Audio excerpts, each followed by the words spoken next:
Cruthaigh, create in Irish. We can always create, but the question who, what, where. What we create is in our power. We as individuals got this opportunity before our birth. From the ceasefire, we were given the choice and the ability to have the freedom to create. We are people known for our immigration. This is the pursuit for better opportunity. We can create, and it doesn't matter where, as long as we carry our home with us. Cruthaigh me, I will create. Is Misha Sinead Nicolheim is Banashore Imakti Man Shaw sa Culturlan a Carrie Giltacta Milfirsta. Do you believe your upbringing in Belfast has had a direct impact on your creativity or your drive? And if so, what way? Yeah, absolutely. Like I'd say, especially like from where I am now in my career, it's probably like heavily based around where I'm from. I feel like why that would be a bit like separate to maybe just people working in the general like arts sector in Belfast is that obviously we're in the Carrie Gaeltachta and we were really brought up with this like sense of identity, and it's like really important to us. Like we're like implementing where we're from and our history, and like we're brought up very, very aware of it. So it's not always like the forefront or whatever, but it's always some kind of theme in the creative work that we're doing. And I think that's like really especially like relevant for me. Very little of the like creative opportunities in these spaces that we have are government funded or supported in any way. So there's this mentality of like, don't talk about it, do it. Like get creative and make things work of your own accord without relying on the government or just taking things as they are and challenging them. And I feel like that's really influenced my creativity and the way that I work. So do you believe that Belfast is becoming a more open and inclusive place creatively and individually since like our lifetimes with post-ceasefire when we've been alive? Yeah. Have you seen it grow with you? The place where I work now was opened by like my parents and people like that, like being literally out in the street with collection buckets, like paying people. Like there was like most of the offices in here, people were squatting in them, do you know what I mean? And now all those organisations have moved on and like they have their own building and we all have like government support. So the acceptance of it has definitely come on like miles. Like it's a completely different conversation now. But at the end of the day, it is still like it's like I was actually having this conversation with someone today that like even at the very core of like planning creatively and trying to work out what you're going to do from one year to the next, it's still almost like inherently geared towards English speakers and straight people and people that live around us, like white people. Like that's like we're obviously just at the start of a conversation, but then I look back to people that were just a generation before me and how they probably never could have imagined somebody from where I'm from doing the job that I'm doing and getting paid by the fucking English government for it, do you know what I mean? So it's like a yes and a no for sure. What inspires me is definitely the kind of people that opened these organisations and like gave us these opportunities and they continue to do like groundbreaking work as far as like language policy and also like the Arts 3 Irish and these things that are like so niche that they had to fully go and like discover, like make up the pots of money that are going to pay for them and like pull people out of nowhere to be a part of it. That's definitely always going to be like what inspires me the most. Do you believe the sectarian divide had any effect on you positively or negatively? If someone was to come at me negatively, it wouldn't necessarily be due to sectarianism. It would be maybe due to my sexuality, due to my race, due to the way I look, whatever. But I do kind of think that no matter how you look or from where you come from, sectarianism does affect everyone, and it has negative consequences for everyone.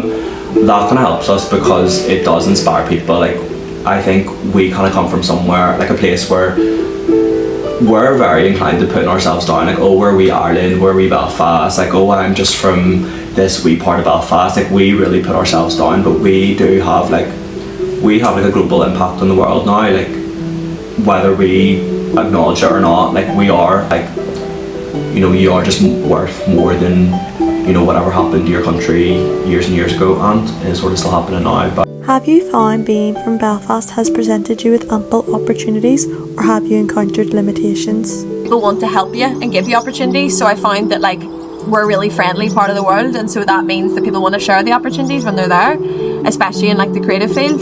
However, a lot of the work I would do would be like teaching meditation and mindfulness in schools, and I find that when I go to schools or I go to education boards, I'm met with like a really closed mind a lot of the time, and there's like they talk about like the lack of funding a lot, and that could be real, or that could just be they don't want to put it into what I'm doing. So I think that in the creative field there's been ample opportunities, but when you try to mix that, like the traditional and the creative, you're met with like a lot of blockages. So yeah, that's something that I found. When you moved away from Belfast, was this primarily driven by the search for better opportunity, and how has this transcended and influenced your career? I feel like I always felt a bit different anyway growing up. Like I felt a bit of an outcast, like maybe just from being a cast Spanish and like a bit like the skin colour was a bit different. So I felt like Because if we just don't have that here, there's still is diverse, yeah, like there's not much diverse, and I think like just being different made me feel like an outcast. It made me want to prove myself even more. And then whenever I got to like school, I just was like, I need to go somewhere that is really accepting. Yeah, and it's nice to like make a bit of a buzz and name for myself over here, because I feel like I'm a bigger fish in a smaller pond, but in London I felt like a really tiny fish in a huge pond, so it's kind of impossible.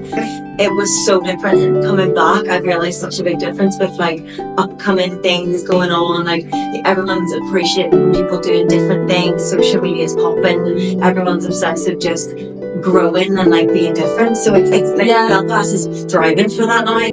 Do you feel building your creative career from Northern Ireland will be particularly challenging?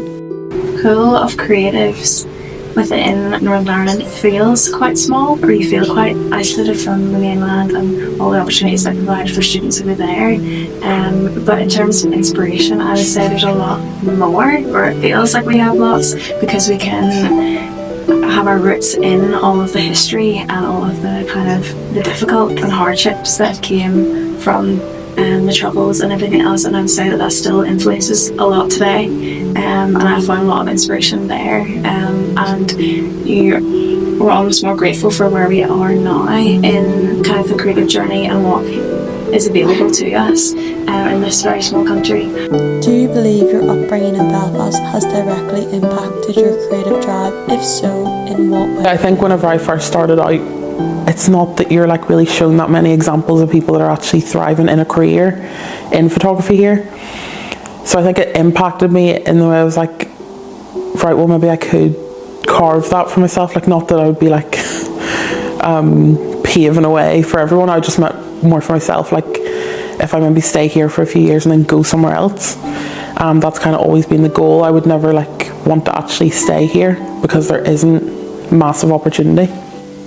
I think if I was to move away, you know that there's going to be more opportunity, but there's also a lot more people that are fighting for those opportunities. Whereas here, if you kind of make even somewhat of a name for yourself, then the opportunities will come to you, but it takes a lot more time. So I don't know. Here I just feel like it is really difficult. It gets really draining to create something that you have bigger ideas for, but then they just limit you to, oh, it has to be about the Troubles. What do I have to say about that? Like, I can talk about what my opinion might be or stories that I've heard, but that, you know, I'm a mixed race girl. Like, the experiences and stories that I want to tell are going to be very, very different to what people hear. See, like, I'm from here, but like it is different. So it's like, I was actually doing like a talk in Derry, and we were actually talking about that, you know, after like BLM 2020, it was like, that was whenever my career did take, like, the amount of clients I got in that year, it was actually a joke compared to what it is now. Like, it's still okay, but it's not, you know, it's not as ample, or like, you know, like there's not as many. They were talking about kickboxing, and that was the point that I brought up, was like, there's not even a token anymore. You know, like for a good few years they were like, oh, we need to have someone that's like of a different race, just to have in that, I always say, in that final photo of the 20 applicants and people that were successful, they don't even have a token anymore. Like, that's so bad. You know, you don't even have someone that you could have just been like, oh yeah, we give it to them and give them the opportunity. They don't even bother now. What makes, like, that doesn't make me want to stay here, because it's just like, right, well, what's the point? In terms of like diversity and like amplifying voices and stuff like that, it comes from the people that are wanting to be amplified, but it's not actually being supported by the people that can really amplify that. So I'm very lucky that I have a community of people that we all nurture each other, we all uplift each other, we work with each other, but we're working on things that aren't being supported by, you know, funding. Like, it's the funding that keeps people going. It keeps people feeling like, oh, it actually is really worth it. A sense of place is an important element in the characterisation of any Irish identity today. In the north, the political elite quantify progress from its capital growth and its commercial gain, or who sits highest on the hill of the mostly vacant and late Stormont estate.